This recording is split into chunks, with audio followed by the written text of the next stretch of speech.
Thank you very much for the welcome. I'm Scorch McBurn. Gussets. We slipped into one this morning, probably all of us, and they tend to go really uncelebrated along with the rest of our days. They are in fact our most intimate part of our apparel, particularly if you're a bike rider.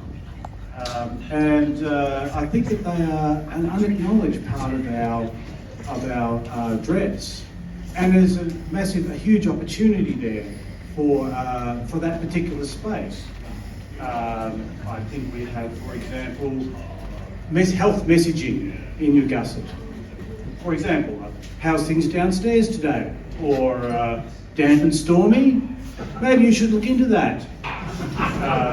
Better out than in. Or what about not happening? Oh really? You know, those sorts of, it's an intimate space where I think we could have some communications. Or even further still, you could have them as an advertising space, a very personal advertising space. Health insurance, obviously, hardware, butchers and delicatessens, fast food. What about putting a pair of Steve Sims down there, gentlemen? That'll get you thinking. Sports clubs. I'm AFL oriented, and I can see the Demons and the Saints both finding something in that space. Staying in that region, there's only one last part of the body which is unnamed until tonight, and that is the region which is between the rectum and the top of the gluteus maximus. So it's that area between here and here, which is unnamed, and we do have numerous parts of the body which are named. They're called eponyms, such as the Adam's apple, Achilles tendon, fallopian tubes. What makes this part of the body special is they contain what's called eccrine glands, which are actually scent producing. Now this is not fecal, but this is a scent producing part of our body, which is so far until tonight gone entirely uncelebrated. It's more prominent, said to be more prominent in males than females, but we're all getting around with one, and I think a few people here, in fact I'd say everybody here right now is going, oh yeah, I know that. And it's only unnamed until tonight, and I put to you that we should, from here on, call it the Scorch.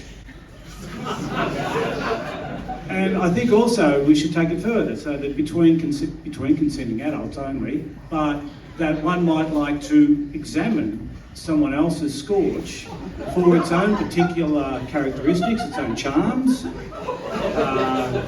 And if you were to do that, you might say, may I scorch you? And if the answer is in the affirmative, then the person could say, well, you've been scorched. And already I'm telling by there's a couple in the middle row here that are looking at each other like, let's get out of here, let's get a bit of scorching on.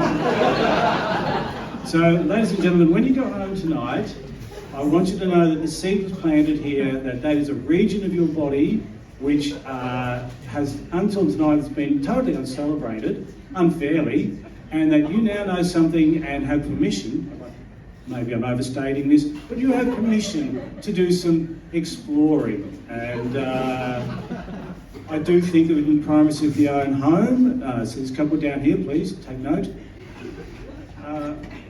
Somewhere else.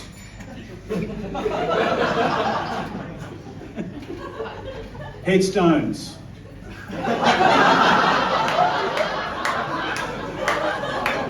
Sex and death. You can't go wrong in comedy, can you? All right, I'm running out of time, but look, this is another world first. So far you've heard nothing but world firsts. Hologram headstones. Why don't you have arranged, and my organisation will do it on your behalf, a hologram which is presented above your gravesite with whatever you want to include on it. It could be, it'll all be, it's highly technical, I won't go into it right now.